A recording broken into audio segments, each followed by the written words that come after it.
Here I saw, and so the Sibyl is talking still about her experience that she had with Hecate.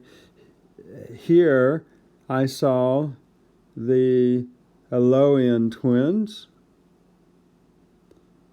huge bodies, who adgressi sunt, understand sunt here, can write it, sunt. Probably can't read that, but anyway, there it is. Adgressi sunt tried to destroy the great heaven, and Detrudera to push off Jupiter, from his lofty kingdoms. I saw also Salmoneus, the Greek accusative, giving, I'm just going to put boxes around this too, cruel punishments. Not just giving, but paying is how, that's just a Latin idiom with do and or dara and poinos to pay penalties. I saw Salmoneus paying cruel penalties. Now, we don't know what the doom is doing here. Nobody does, but it seems like the best guess is it means because he was imitating the flames of Jupiter, that is the thunderbolts, and the lightning bolts, and the sounds of Olympus, that is the thunderbolts, the thunder.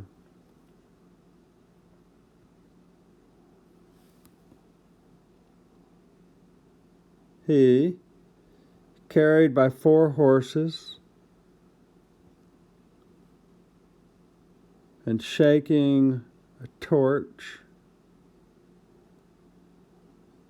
through the people of the Greeks and through the city of the middle of Elis.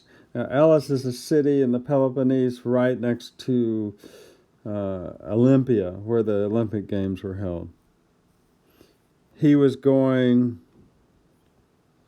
triumphing, shouting, and he was demanding the honor of the gods, that is, the honor due to the gods, for himself. See, this is the high crime when you don't understand that you're just a human being. You don't know yourself. You're just a human being. You're not the gods. Don't think that you're a god. In Greek and Latin literature, this is the high crime. I mean, it's the crime, if you think about it, of Adam and Eve in the garden, right? They thought they should be gods themselves. They didn't understand that they were the creature. Same here. Okay, Salmoneus he's riding through the cities, waving a torch around, saying, give me the honors of the gods. He was mad. Who was simularet, who was simulating the storm clouds and the not imitable thunderbolt with bronze and the striking of horses' feet, horses' hooves.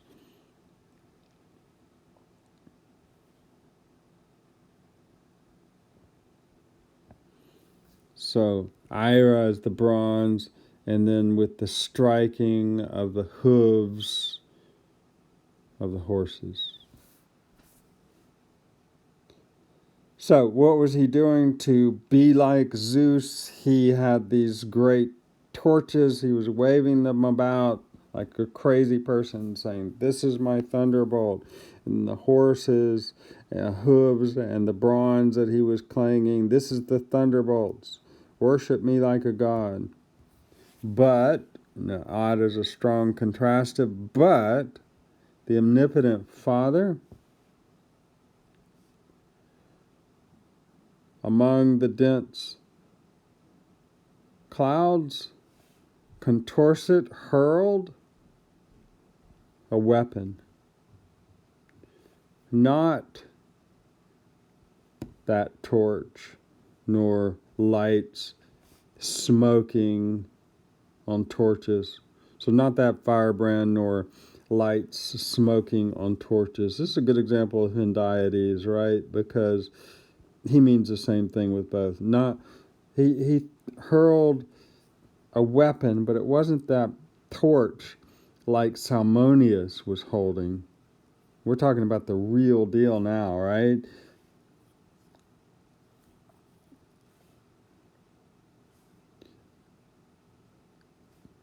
So he, not that torch, not that firebrand, nor lights smoking on torches, and he drove Adeget from Ad to go, which is odd plus aga. He drove him headlong. We've seen that word a lot. With a tremendous blast in Mani Turbina. Neck known, get used to that. Sometimes it's written together. It means likewise, also. Still using the verb she used up above. Witty in line 585. Likewise, I saw titios. That's a Greek accusative. The child of the omniparent earth. Oh, actually, we have a verb here. Sorry, it means the same thing as I saw. There was to see. Likewise, titios. So that's a strange construction. Carnera erat, there was to see. Titios, the child of omniparent earth. For whom, there it is, for whom, and we would say in English, whose body is stretched out through 9 acres, through 9 whole acres. And a giant vulture with its curved beak, rostro abunco, the rostro being the beak, picking at his immortal liver and his guts, viscera, rich for punishments, and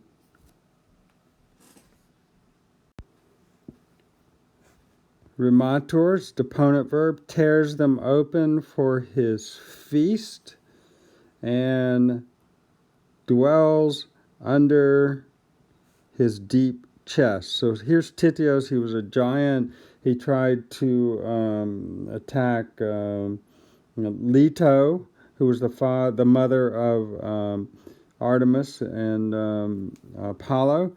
And he was struck down by Apollo, sent to the underworld. He's being punished there for his outrage. He's tied across 9 acres. He's so huge.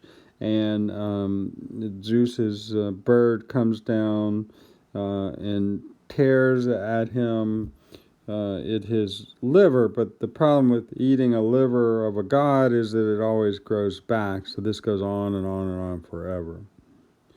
Nor is rest ever given, nor is any rest given to his renewed